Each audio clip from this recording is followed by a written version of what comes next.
અનાદર કર્યો. તેથી તેમણે તેમના દુશ્મનોને તેમને કેદમાં લઈ જવા દીધા. તેઓએ યરૂશાલેમનો નાશ કર્યો અને ઘણા યહૂદીઓને તેમના દેશ બાબિલ લઈ ગયા.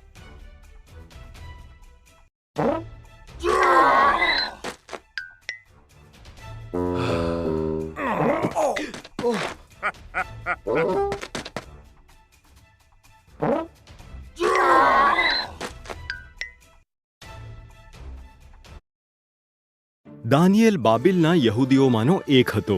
તેણે ઈશ્વર પર વિશ્વાસ કર્યો અને દિવસમાં 3 વખત તેમની પ્રાર્થના કરી.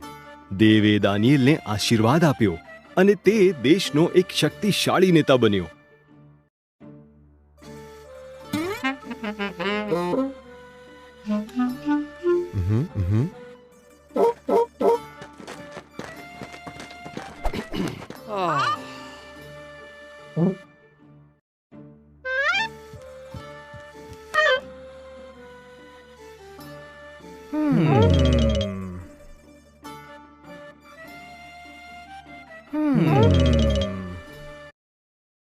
કેટલાક નેતાઓ દાનિયેલની ઈર્ષ્યા કરતા હતા.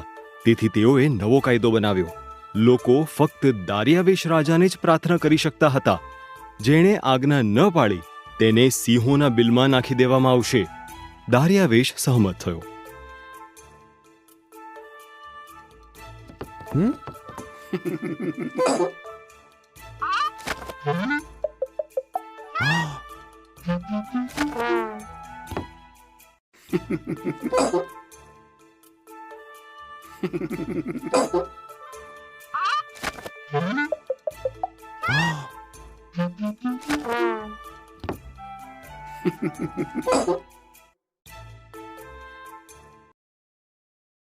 દાનિયેલ હજી પણ ઈશ્વરને પ્રાર્થના કરતો હતો અને તેની ધરપકડ કરવામાં આવી હતી. દારિયાવેશ ઉદાસ હતો. તેને દાનિયેલ ગમતો હતો. તેને ખ્યાલ આવી ગયો કે તેને છેતરવામાં આવ્યો હતો, પરંતુ તે કાયદો બદલી શક્યો નથી. દાનિયેલને સિંહો આગળ ફેંકી દેવામાં આવ્યો.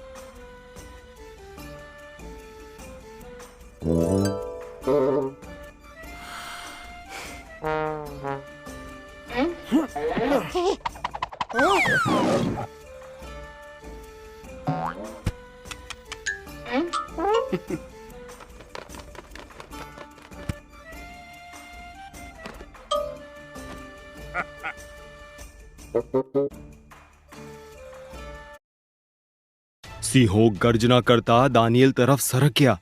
પછી એક દેવદૂત આવ્યો. તેને ઈશ્વરે જ મોકલ્યો હતો. દૂતે સિંહોના મોં બંધ કર્યા. દાનિયેલે ત્યાં રાત વિતાવી, કોઈ પણ નુકસાન વગર.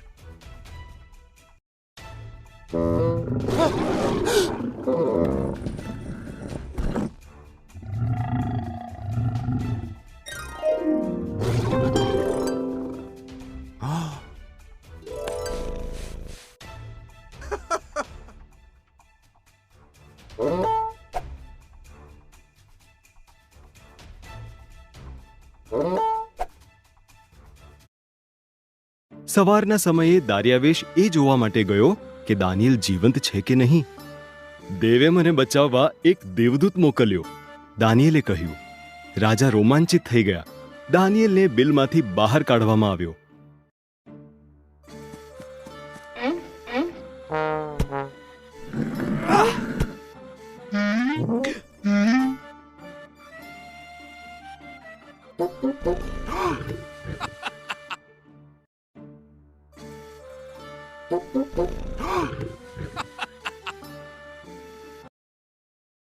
ત્યારબાદ દારિયાવેશ રાજાએ દાનિયેલના દુશ્મનોને બિલમાં ફેંકી દીધા હતા. સિંહોએ તેમને ગભડાવ્યા. રાજા દારિયાવેશે તેના રાજ્યના દરેકને દાનિયેલના શક્તિશાળી જીવંત દેવનું સન્માન કરવા કહ્યું.